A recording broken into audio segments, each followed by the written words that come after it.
Hello, good evening. James Braithwaite here in my rather intimately lit flat tonight.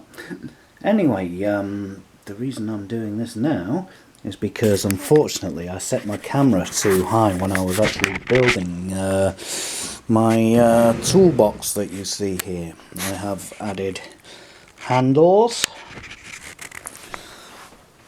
and a top knob and a security feature, so you can carry it vertically as opposed to horizontally as well, and none of the screwdrivers or anything else will fall out, and it closes perfectly happily. Still looks a bit wonky, but apologies, rusty.